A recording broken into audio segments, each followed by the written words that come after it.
Welcome all to our latest podcast, Ronglish, and the Tuesday after, ronglish.co.uk.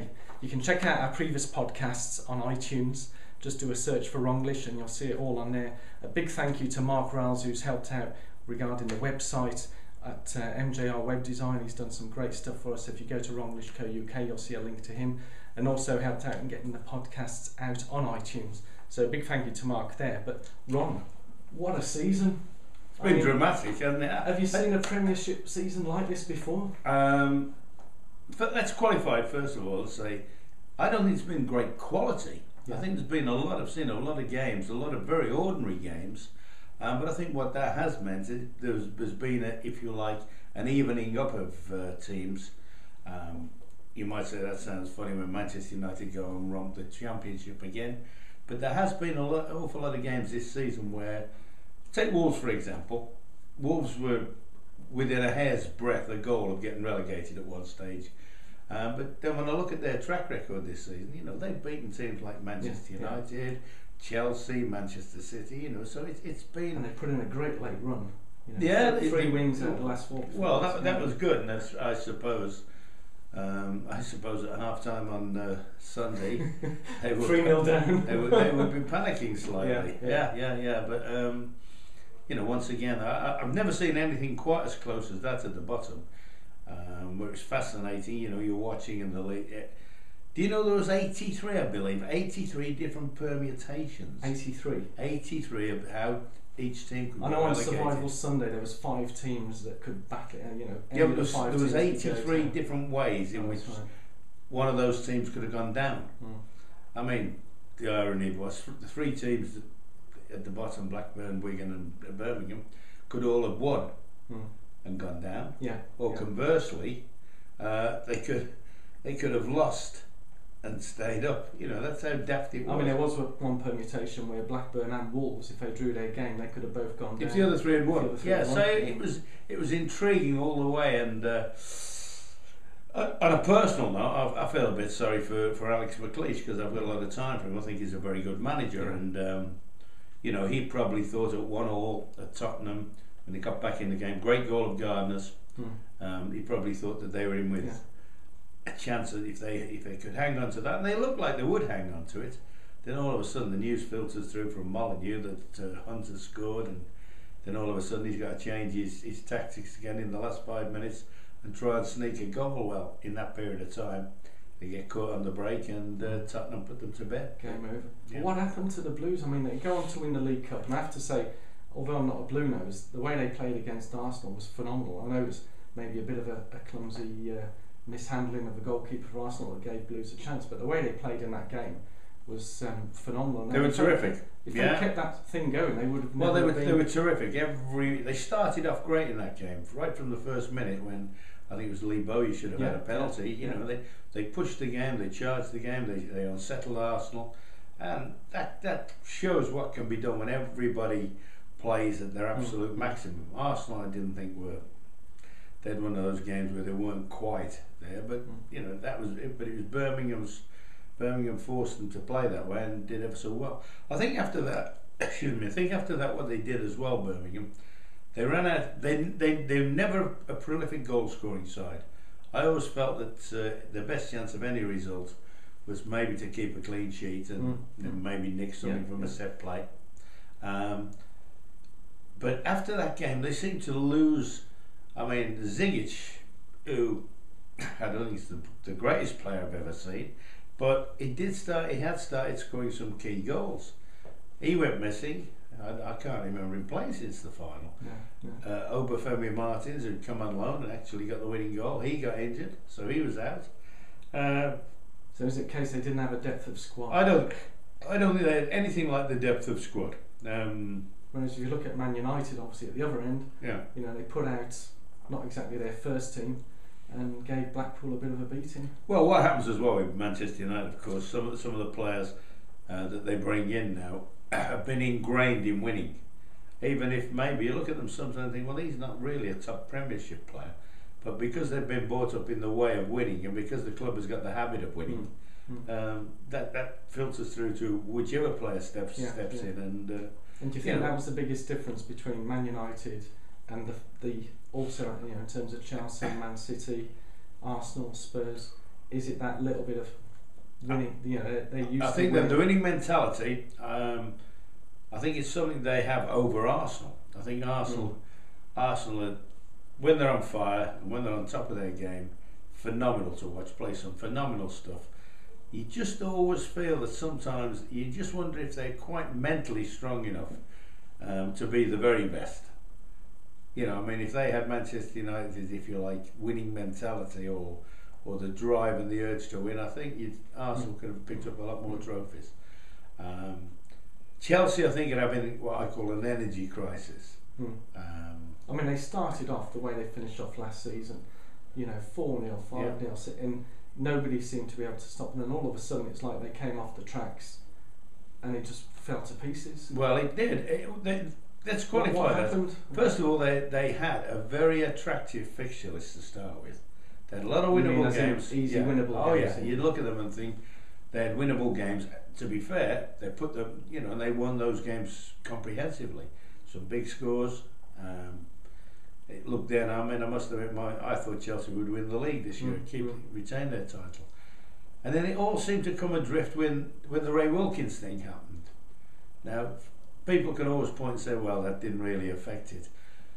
Ray wasn't this and he wasn't that. I don't know. I don't know what Ray's contribution was. What I do know is that the manager wanted Ray Wilkins as his number 2 and didn't want to let him go. Somebody in another position decided he was going to go. Now, straight away, the manager's undermined. And once the manager's undermined at any football club, there are big problems, because all of a sudden the players look to the manager for guidance and leadership. Now, if they don't see that happening, I mean, Mourinho would go in. Mourinho would have been straight into Abramovich and have an argument and a fight and battle. Might not have won it, because, you know, Abramovich is the man that owns the club. But I think then Ancelotti, and I think the treatment, by the way, of Ancelotti is appalling. Obviously, you don't think he should have gone there. No, never in a million years. Any other club. I mean, he gets the double in his first year, and he actually finished runners-up this season. It wasn't as if they were midway and, you know, they were totally out of everything. But I do honestly think that was the major point in their season. When Wilkins left the club, because of the way he left, because it wasn't a managerial decision, which it should have been. If it was going to happen, it should have been. I think that was the moment Chelsea lost the league. So who do you think is going to come in? I mean, there's talk of Gus Hiddink. I mean, I even heard today on the radio Avram Grant coming in some capacity. Avram Grant, there's no danger. I think Avram Grant will be back at Chelsea. Do you think so? Oh yeah. Why is that? I mean, the past 2 years he's been in the bottom 3 of the Premiership with Portsmouth and West Ham, and he's not even budged out of there. No, Avram Grant has arguably the worst record any Premiership manager's ever had. So why would he want? Well, there is a connection. There is a connection between Abramovich and Avram Grant. He won't come in on the managerial side. He'll come in as a sporting director or general manager or what have you. He'll come in as possibly as a voice or somebody for Abramovich to be in contact with. So from obviously what we're talking about Chelsea, do you think that Chelsea lost the Premiership this season as opposed to Man United winning it? And the same could be said about Man City. I mean, at one point they were leading in Premiership, Arsenal were challenging, but it didn't seem to come together, whereas Man United... Man United, people kept saying they're not a good side, this is the worst Man United side and whatever, but I kept saying, well, nobody beats them. And I kept pointing to their away record, and I said, but they don't get beat away. Alright, they were drawing away games, but they weren't getting beaten. And my belief is that the team, and I think Liverpool were proved this a little bit wrong 2 years ago, but the team that loses the fewest games in the defeats column, the team with the lowest defeats, for me, invariably wins the championship. And even though they weren't firing on all cylinders in those games, they weren't getting beat. They were accumulating points, and they had this magnificent home I mean, I think that's got overlooked a little bit, that they've played, what is it, they've played 18 home games and won 17 and drawn one. Yeah. That is Unbeaten. That is a phenomenal, that is, I would guess, even when Arsenal were the Invincibles, when they went the whole season unbeaten, I bet they dropped more home points.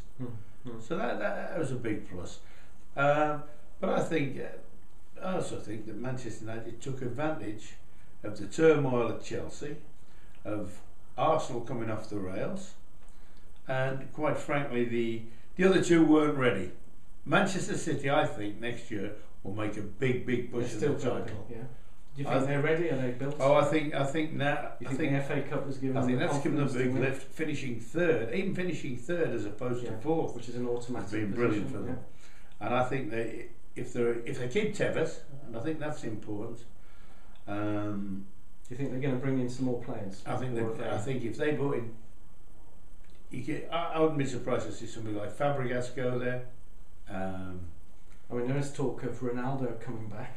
He doesn't get on with Mourinho, or is that again just gossip? I don't think that would happen. I think Ronaldo, I mean, they'd have to pay him like £500,000 a week to come back to Manchester City. And they're the only team that can afford it. Yeah. I think it would be, and I mean, he's on fortunes anyway. I think it would be very hard for Ronaldo to come to Manchester City because of having played with Man United. Yeah. I think it would be very hard.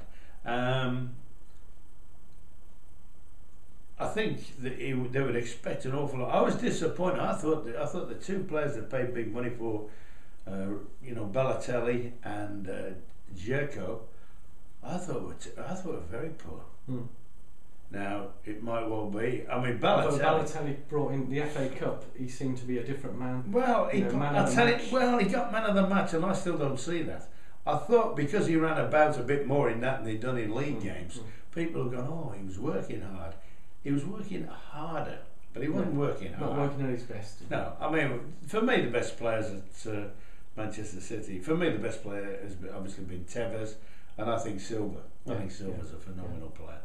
But I think they'll buy somebody. I think they'll buy at least two players.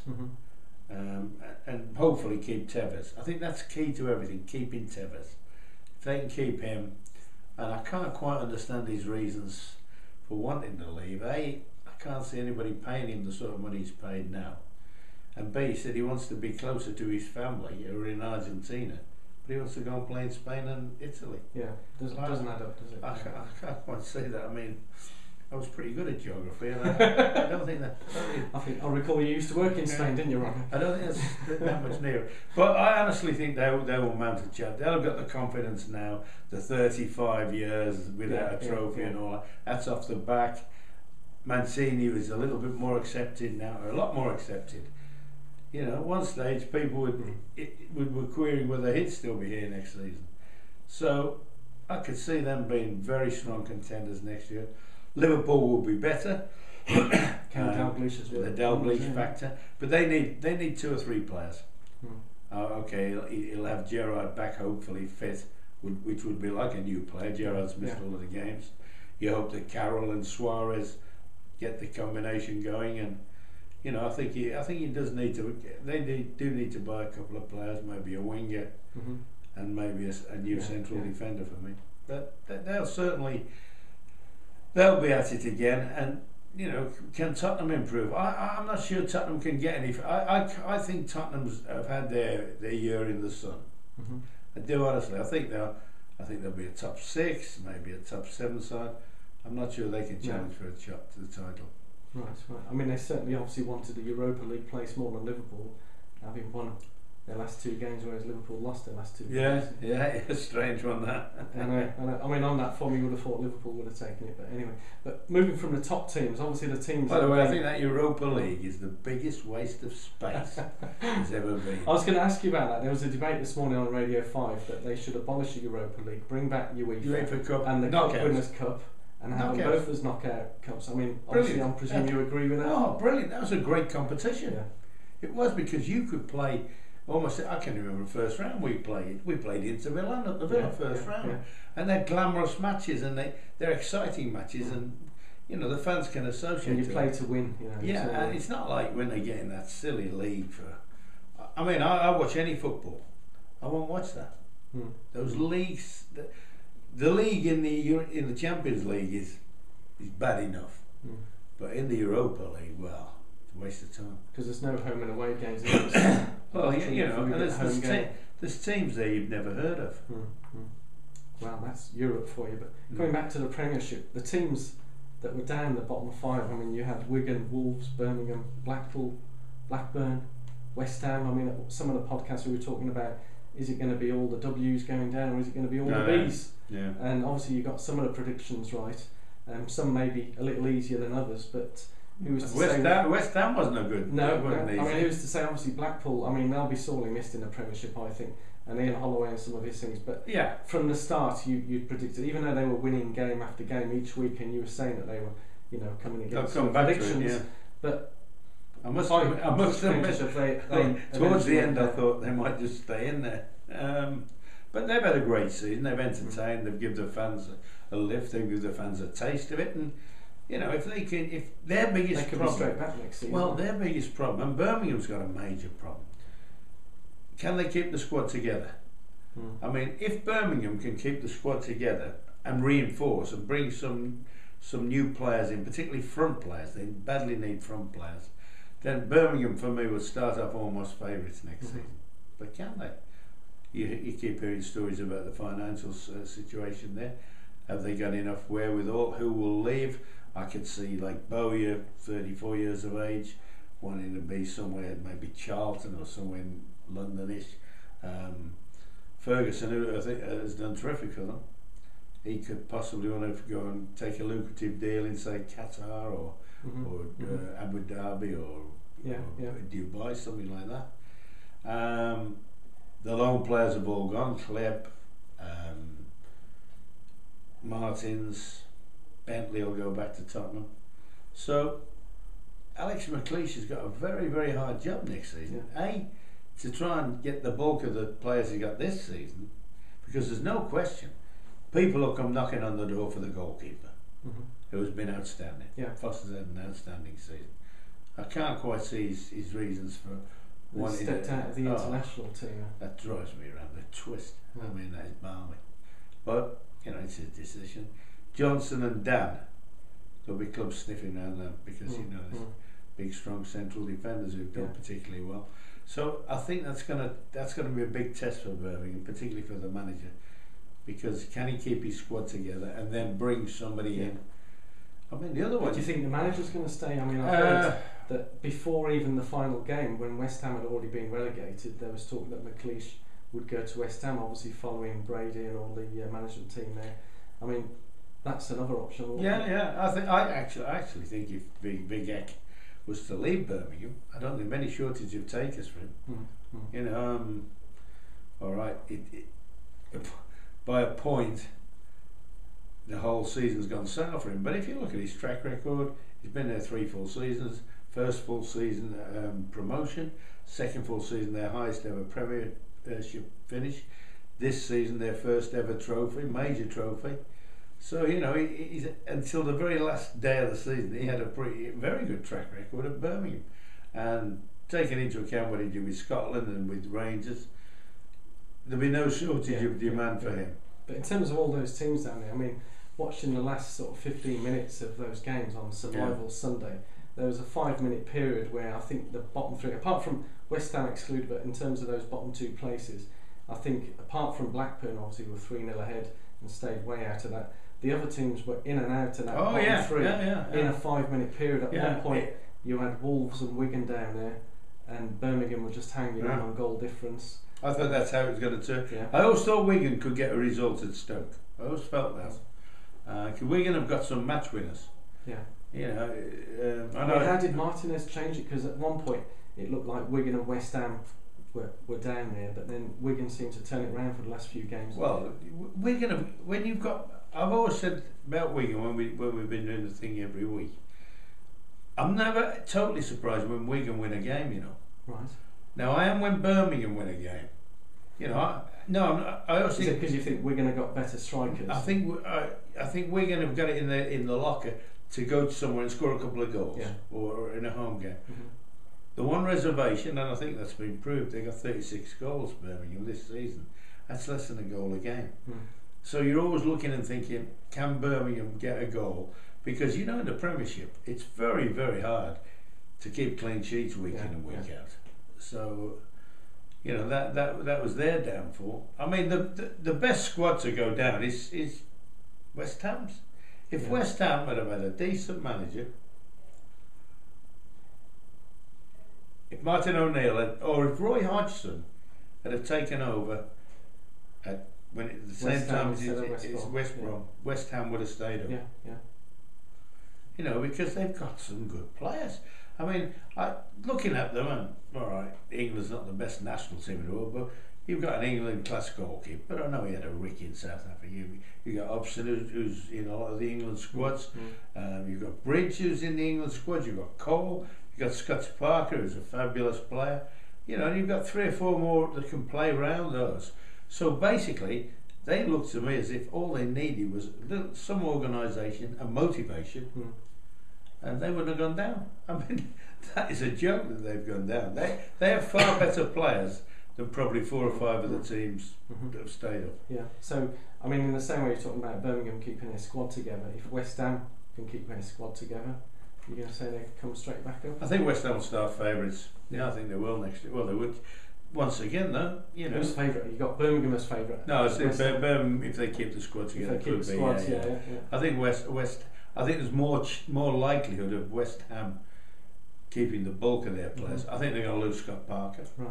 I think that's for sure. I think the goalkeeper looks like the goalkeeper is going to be at Aston Villa next season. Hitzelsberger will leave. You know, he's got it in his contract, and maybe Cole will go. But the other thing, of course, about West Ham is they've always produced some very good players. They've got a good academy, and you know, people like Noble, Collison should be back next year. So you know, they've got some very good players. But looking at, I mean, Mick McCarthy at Wolves, you know, a lot of the Wolves fans were saying that he should go with this, that, but he's proven, I mean, that interview where he said, come May the 22nd, you can judge me then, and there he was in that interview, you know, with a smile from ear to ear. You know, you couldn't help it. Really, really happy guy. I mean, what a great manager. Obviously, you must be personally pleased having been at Wolves. That was big. What a turnaround! Big football club, Wolves. You know, it's some given time, you'd like to think they would take it on. Do you think they can go on next season? I think they need new players. I think they need it. I think the keeper's all right. I think the back four need almost to make sure they haven't got this problem again. I think they need almost a new back four, and a creative midfield player. I think the front players, funnily enough, are all right. Doyle, Fletcher, the wide players, Jarvis. I mean, that's what basically saved their season. Those previous 4 games for the final game, they won 3 of them, putting in goals left, right, and centre. So I think if they need some defenders and a creative midfield player. If they don't get defenders in, I could see them having another problem again next season, because you know those defenders aren't going to get better, and they're not good enough. But you know, Mick was a defender. He'll possibly bring something in. We've talked about the top and the bottom teams. I mean, teams in the middle there. I mean, there wasn't many points between them all, but you know, obviously going back to one of your ex-clubs at West Brom, when Roy Hodgson came in, he just turned it around. I mean, they were in a relegation struggle, you know, battle with everyone else, but somehow he's turned it around. I mean, what's he done? I think West Brom's the sort of club that suits Roy. The West Brom of now. I think Liverpool maybe. Was it a bit too much for him to buy? Well, maybe he couldn't. He certainly would have found it harder at Liverpool, where everything's magnified, and I'm not sure he was the people's choice there. I think Kenny was always the people's choice even before Roy went in. So he to a certain extent he was swimming upstream anyway. Coming back at the Albion, a really good club, well organised club, good fan base. Nobody's gonna be on his neck if he loses 2 games on the bounce. And what he did, he organised them defensively. I mean, at the time, I'll be honest, I thought Matteo was unlucky to lose his job. I thought he deserved. He didn't agree that he shouldn't have been sacked. No, I thought he should have stayed there. But you know, managing's about making decisions. So the chairman made a decision, and for Marks, his decision has paid off. He made the decision that the West Ham directors didn't make. Yeah. Now, you know, if the West Ham directors had made that decision, they would be in the Premiership. Yeah. I mean, if we look at the last game of the season, I mean, West Brom were 3-0 down, was it, half time? Yeah. And then they come back and it's 3-all. Obviously, because all the focus was at the top and the bottom, everyone seems to forget what that was. Everybody forgot the kid, is it Cameroon boy, the winger? Got a hat-trick. Yeah. And hat-trick in the last game of the season. And he hadn't had a great season because, you know, he hadn't had much of a look in, but he's got a hat-trick, and, you know, possibly next year one or two might go, oh, hang on a bit, let's let him have a run at the thing. I mean, who would be, apart from those, in terms of the middle teams, who would be your most improved team or standout team, would you say? I'm not sure look out for next season. I'm not sure there was one, actually, because, I mean, you take Villa, 2 matches from the end of the season, they're talking about relegation, but they win 2 and they finish 9th. So that's how the middle and West Brom were, you know, they moved right up the table. You don't know. You look at somebody like Bolton. If Bolton lose Cahill next season, and everybody was eulogising about Bolton until they got hammered in the semi-final. They're all thereabouts, aren't they? Yeah. So it's possible for any one of those teams, like a Wolves or something, to jump into that with some slight improvements. To jump into that group where, you know, they're not going to win the league. They won't qualify for Europe, but they'll be safe all season, and that gives them the thing to have a go at a cup run or something like that. Well, I have to say, Ron, it's been an absolute pleasure talking to you this season about the Premiership, and as I say, what a season it's been. And from all of us at Ronglish, we'd like to thank Ron for taking the time out for these great interviews, and we hope to see you all again next season. So check us out at ronglish.co.uk. It's the language of football. Thanks very much.